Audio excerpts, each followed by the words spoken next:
जय माता दी दोस्तों, मैं निशा रानी आपके अपने चैनल भाव्य की आस्था पर आप सभी का स्वागत करती हूँ। आज मैं आपको 16 सोमवार व्रत कथा सुनाने जा रही हूँ। मृत्यु लोक में विवाह करने की इच्छा करके एक समय श्री भूतनाथ महादेव जी माता पार्वती के साथ पधारे।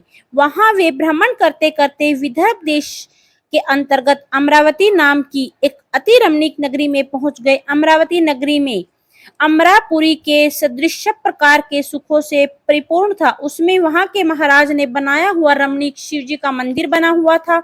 उसमें भगवान शंकर और मां पार्वती के साथ निवास करने लगे। एक समय माता पार्वती प्राणपति को प्रसन्न देखकर मनोविनोद करने की इच्छा से बोली, हे महाराज, आज तो हम दोनों चौसर खेले।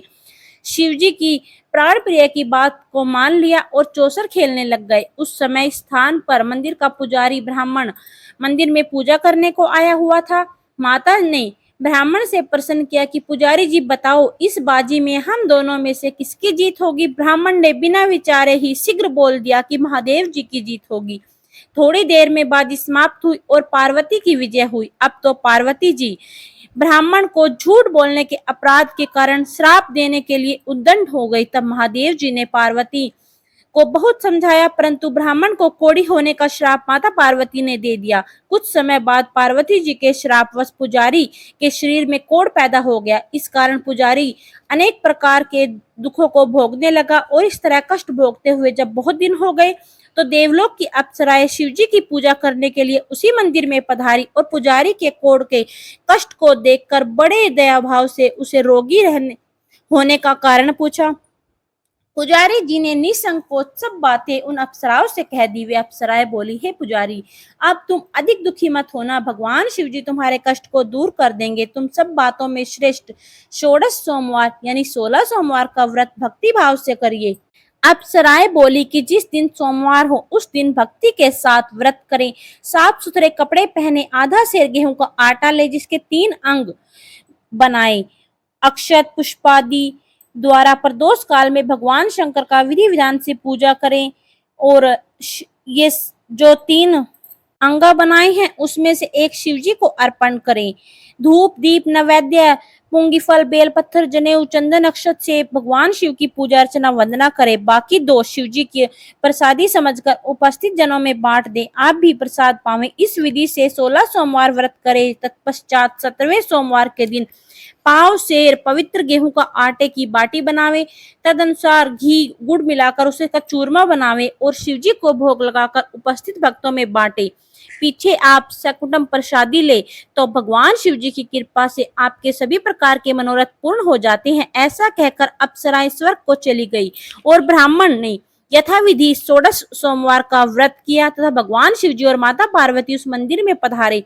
तब ब्राह्मण से रोग मुक्त होने का कारण पूछा तो ब्राह्मण ने 16 सोमवार का व्रत की कथा कह सुनाई। तब तो माता पार्वती जी अति प्रसन्न हो ब्राह्मण से व्रत की विधि पूछकर व्रत करने को तैयार हो गई और व्रत करने के बाद उसकी मनोकामना पूर्ण हुई। उसके रूठे हुए पुत्र स्वामी कार्तिकेय स्वयं माता के आज्ञाकारी हुए, परंतु कार्तिकेय जी ने भी विचार परिवर्तन का रहस्य जानने की इच्छा हुई और माता से बोले, आपने ऐसा कौन सा उपाय किया कि मेरा मन आपकी ओर आकर्षित हो गया। तब माता पार्वती ने वही 16 सोमवार व्रत कथा उनको सुनाई। स्वामी कार्तिकेय जी बोले, इस व्रत को मैं भी विधि पूर्वक करूंगा। मेरा प्रिय मित्र ब्राह्मण बहुत दुखी दिल से प्रदेश गया है, हम उनसे मिलने के लिए बहुत उत्सुक है। कार्तिकेय जी ने भी इस व्रत को किया और उनका प्रिय मित्र उन्हें मिल गया। मित्र ने इसी आकस्मिक मिलन का भेद कार्तिक जी से पूछा तो वे बोले, हे मित्र, हमारे तुम्हारे मिलने की इच्छा करके 16 सोमवार का व्रत किया था। अब तो ब्राह्मण मित्र को भी अपने विवाह की बड़ी इच्छा हुई। कार्तिक जी से व्रत की विधि पूछी और यथाविधि व्रत करने लगा। व्रत के प्रभाव से वह किसी कार्यवश से विदेश गया तो वहां की राजा की पुत्री का स्वयंवर था। राजा ने प्रण लिया था कि जिस राजकुमार के गले में सब प्रकार से श्रृंगारित हथनी माला डालेगी उसी के साथ अपनी प्यारी पुत्री का विवाह कर दूंगा। शिवजी की कृपा से ब्राह्मण भी स्वयंवर में जा पहुंचा और राजसभा में एक और बैठ गया। नियत समझकर हथनी आई और उसने जयमाला उस ब्राह्मण के गले में डाल दी। राजा की प्रतिज्ञा अनुसार बड़ी ही धूमधाम से कन्या का विवाह उस ब्राह्मण के साथ कर दिया गया और ब्राह्मण को बहुत सौधन देकर सम्मान देकर संतुष्ट किया। ब्राह्मण सुंदर राजकन्या पाकर सुख से जीवन व्यतीत करने लगा। एक दिन राजकन्या ने अपने पति से प्रश्न किया कि हे प्राणनाथ, आपने ऐसा कौन सा भारी पुण्य कर्म किया था कि जिसके प्रभाव से हथनी ने सब राजकुमारों को छोड़कर आपको वरण किया? ब्राह्मण बोला, हे प्राण प्रिय, मैंने अपने मित्र कार्तिक जी के कथन अनुसार 16 सोमवार का व्रत किया था, जिसके कारण से यह सब हुआ। और तुम जैसी रूपमान लक्ष्मी की मुझे प्राप्ति हुई। व्रत की महिमा सुनकर राजकन्या को बड़ा आश्चर्य हुआ। वह भी पुत्र की कामना करके व्रत रखने लगी। शिवजी की दया से उसके गर्भ से अति सुंदर, सुशील, धर्मात्मा और विद्वान पुत्र पैदा हुआ। माता पिता दोनों देव पुत्र को पाकर अति प्रसन्न हुए।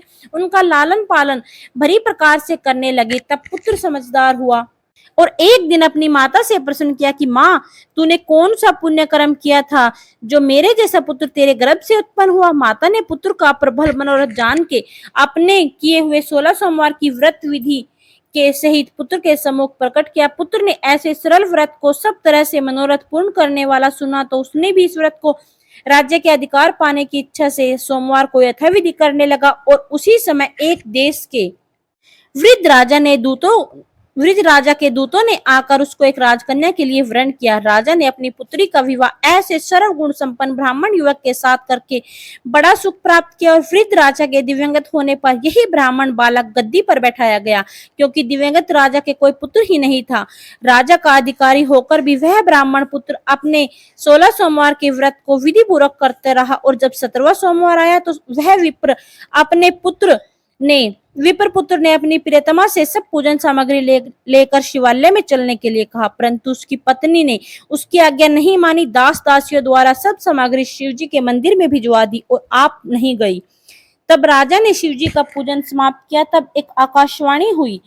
राजा ने सुना कि हे राजा, आप अपनी रानी को इस राजमहल से अभी निकाल दे, नहीं तो यह तेरा सर्वनाश कर देगी। वाणी को सुनकर राजा आश्चर्य का ठिकाना नहीं रहा। तत्काल ही मंत्रागण को बुलाकर अपने सभासदों को बुलाकर पूछला कि मंत्रियों, मुझे आज शिवजी की वाणी हुई है, राजा तू अपनी रानी को निकाल दे, नहीं तो तेरा सर्वनाश कर देगी। मंत्री आदि सब बड़े विस्मय और दुख में डूब गए, क्योंकि जिस कन्या के कारण राज मिला था, राजा उसी को निकालने का जाल रचता है। यह कैसे हो सकेगा? अंत में राजा ने उसे अपने यहाँ से निकाल दिया। रानी दुखी हृदय से भाग्य को कोसती हुई नगर के बाहर चली गई और आगे चलकर उसे बिना पत्राण, फटे वस्त्र पहने, भूख से धीरे धीरे चलकर एक नगरी में पहुंची।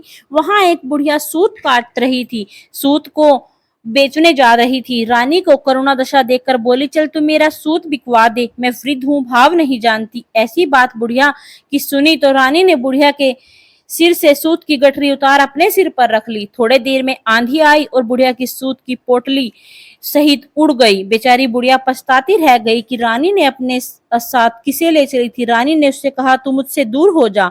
अब रानी एक तेली के घर पहुंची, जब उसके सब मटके शिवजी के प्रकोप से चटक गए। ऐसी दशा देखकर तेली ने रानी को अपने घर से निकाल दिया। इस प्रकार रानी अत्यंत दुख पाती हुई नदी के किनारे गई। नदी का समस्त जल सूख गया। तत्पश्चात रानी एक वन को गई। वहां जाकर सरोवर में सीढ़ी से पानी में उतर गई और उसके हाथ के जल के स्पर्श से ही नील कमल के सदृश जल में असंख्य कीड़ों से गंदा हो गया। रानी अपने भाग्य को दोषी ठहराती हुई उसी जल को पीकर पेड़ की शीतल छाया में विश्राम करना चाहा तो रानी जिस पेड़ के नीचे जाती वही पेड़ के पत्ते तत्काल गिरते जाते। वन, सरोवर, जल की ऐसी हालत देखकर गऊ चराते ग्वाले ने अपनी गोसाई जी से उस जंगल की स्थिति, मंदिर के पुजारी थे उनसे यह बात बताई। गोसाई जी के आदेश अनुसार ग्वाली रानी को पकड़कर गोसाई के पास ले गए। रानी के मुख कांति और शरीर की शोभा देख गोसाई जान गए कि अवश्य ही कोई विधि की गति की मारी हुई कुलीन अबला है। ऐसा सोचकर पुजारी ने रानी से कहा, हे पुत्री, मैंने तुमको पुत्री के समान रखूंगा, तुम मेरे आश्रम में ही रहो, मैं तुमको किसी प्रकार का कष्ट नहीं होने दूंगा। गोसाई के ऐसे वचन सुनकर रानी को धीरज हुआ और आश्रम में ही रहने लगी। परंतु आश्रम में रानी जी अगर भोजन बनाती तो उसमें कीड़े पड़ जाते, जल भरकर लाती उसमें भी कीड़े पड़ जाते। अब तो गोसाई जी भी बड़े दुखी रहने लगे। रानी से बोले, हे बेटी, तेरे पर कौन से देवता का कोप है जिससे तेरी ऐसी दशा हुई है? पुजारी की बात सुनकर रानी ने शिवजी की पूजा करने न जाने की कथा सुनाई। तो पुजारी शिवजी महाराज से अनेक प्रकार की स्तुति करते हुए रानी के प्रति बोले, हे भाई, तुम सब मनोरथ को पूर्ण करने वाले 16 सोमवार का व्रत करो, उसके प्रभाव से अपने कष्ट से मुक्त हो सकती हो। हो। गुसाई की बात सुनकर रानी ने 16 सोमवार का व्रत किया, विधि प्रकार संपन्न किया और 17वें सोमवार को पूजन के प्रभाव से राजा के हृदय में विचार उत्पन्न हुआ कि रानी को गए हुए बहुत समय व्यतीत हो गया, न जाने वह कहां कहां भटकती होगी, ढूंढना चाहिए। यह सोच रानी को तलाश करने चारों दिशाओं में दूत भेज दिए। वे तलाश करते हुए पुजारी जी के आश्रम में रानी को पाकर पुजारी जी से रानी को मांगने आए, परंतु पुजारी जी ने उनसे मना कर दिया और तो दूत चुपचाप वापिस लौट गए और आकर महाराज ने सम्मुख रानी को पता बतलाने लगे। रानी का पता पाकर राजा स्वयं पुजारी के आश्रम में रानी से मिलने गए और पुजारी जी से प्रार्थना करने लगे कि महाराज, जो बाई जी आपके आश्रम में रहती है वह मेरी पत्नी है। शिव जी के कोप से मैंने इसको त्याग कर दिया था, अब इस पर शिव जी का प्रकोप शांत हो गया है, इसलिए मैं इसे लेने आया हूँ। आप मेरे साथ चलने की इसे आज्ञा दे दीजिए। गुसाई जी ने राजा से वचन सुन को सत्य समझकर रानी को राजा के साथ जाने की आज्ञा दे दी। गोसाई की आज्ञा पाकर रानी प्रसन्न होकर राजा के साथ महल में चली गई और नगर में अनेक प्रकार के बधावे बजने लगे। नगर निवासियों ने नगर के दरवाजे पर तोरण बंधनवारों से विविध से नगर सजाया। घर घर में मंगल गान होने लगे। पंडितों को विविध वेद मंत्रों का उच्चारण करके अपनी राजरानी का आह्वान किया। ऐसी अवस्था में रानी ने पुनः अपनी राजधानी में प्रवेश किया और महाराज ने अनेक तरह के ब्राह्मणों को दान आदि देकर संतुष्ट किया। याचकों को धन धान्य दिया। नगरी में स्थान स्थान पर सदा व्रत खुलवाए, जहां पर भूखों को खाने का भोजन मिलता था। इस प्रकार राजा ने शिव जी की कृपा का पात्र हो राजधानी में रानी के साथ अनेक तरह के सुखों को भोगकर सोमवार का व्रत करने लगे। विधिवत शिव पूजन करते हुए लोक में अनेकानेक सुखों को भोगने के पश्चात शिवपुरी को पधारे। ऐसे जो मनुष्य मन से, वाणी से और कर्म द्वारा भक्ति सहित 16 सोमवार का व्रत और पूजन इत्यादि विधिवत करता है, वह इस लोक में समस्त सुखों को भोगकर अंत में शिवपुरी को प्राप्त हो जाता है। यह व्रत सब मनोरथ को पूर्ण करने वाला है। इस व्रत की कथा सुनने मात्र से ही आपको समस्त सुखों की प्राप्ति होती है और अंत में शिवपुरी प्राप्त हो जाता है। तो दोस्तों, ये थी 16 सोमवार व्रत कथा। आपको यह कथा कैसी लगी कमेंट करके जरूर बताएं। अगर आपको हमारी वीडियो अच्छी लगी तो वीडियो को लाइक और चैनल को सब्सक्राइब जरूर करें। फिर मिलेंगे एक नई वीडियो के साथ, तब तक के लिए नमस्कार, जय माता दी।